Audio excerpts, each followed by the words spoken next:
Des points qui supposent la plénitude de la part des Lévites en tant que figure et qu'ils représentent ou expriment l'Église. Ils sont en type l'Église des premiers-nés, si bien que nous voyons comment avec les Lévites apparaît ce qui est la grande figure de Christ et des siens en tant qu'Église. L'Église qui est son corps, le tabernacle, le sanctuaire, l'habitation de Dieu, c'est Christ et ses membres. Même si c'est comme cette lettre le dit, nous devrions être en une habitation de Dieu par l'Esprit. Lorsque dans le Nouveau Testament, nous nous attardons sur l'idée de l'Église et de ses grandes appellations, ces grands titres tels que l'Église qui sont devenus obscurs dans leur vérité pure et leur signification divine en raison de beaucoup de faux liens, de fausses associations et de fausses idées sur ce que l'Église est. Et le terme Église a été en effet abaissé à un niveau très bas et le titre donné à des choses que jamais Dieu ne s'approprierait comme son Église. Lorsque vous cherchez à trouver la pensée de Dieu quant à ce que signifie réellement le mot Église, vous découvrez que la pensée dominante de Dieu à propos de l'Église est que celle-ci sera pour lui un vase pour la manifestation de sa plénitude.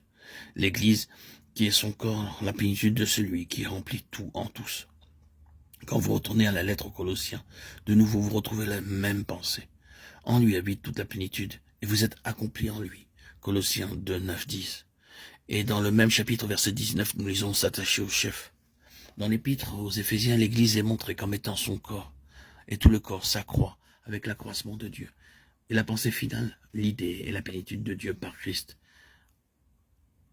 en et à travers l'Église, plénitude qui sera au final manifestée universellement. De sorte que lorsque vous employez ce terme même Église, si vous l'utilisez dans la même pensée que celle de Dieu, vous pensez à ce canal et vase constitué par Dieu, lui-même selon ses conseils éternels, qui est appelé à être la manifestation de la plénitude de Dieu en Christ.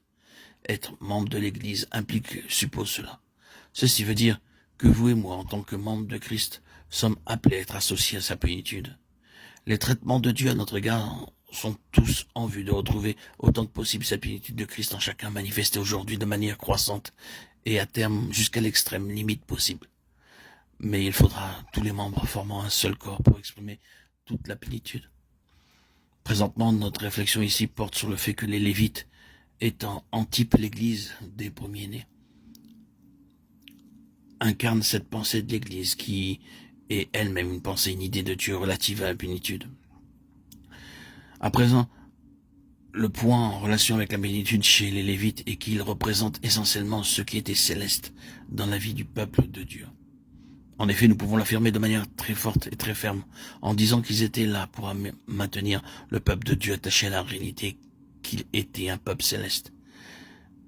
Ils n'avaient aucun héritage sur terre, ils étaient liés directement à Dieu et tout ce qui les caractérisait et qui faisait partie de leur fonction était entièrement céleste, dans sa nature et dans son ordre.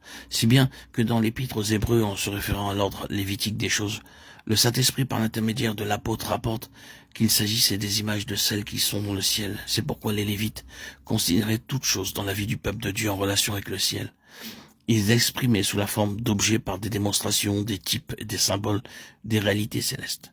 La lettre aux Hébreux fut écrite afin de montrer aux croyants que ces symboles et types dans l'ordre lévitique avaient pour seul but d'être comme des miroirs dans lesquels les choses célestes et spirituelles pouvaient être reflétées. Ils servaient à être semblables à un verre à travers duquel il était possible de voir les choses célestes. Ils n'étaient que des représentations et n'existent plus. Les véritables choses célestes continuent, elles demeurent. La pensée est que les Lévites représentent la nature céleste du peuple de Dieu.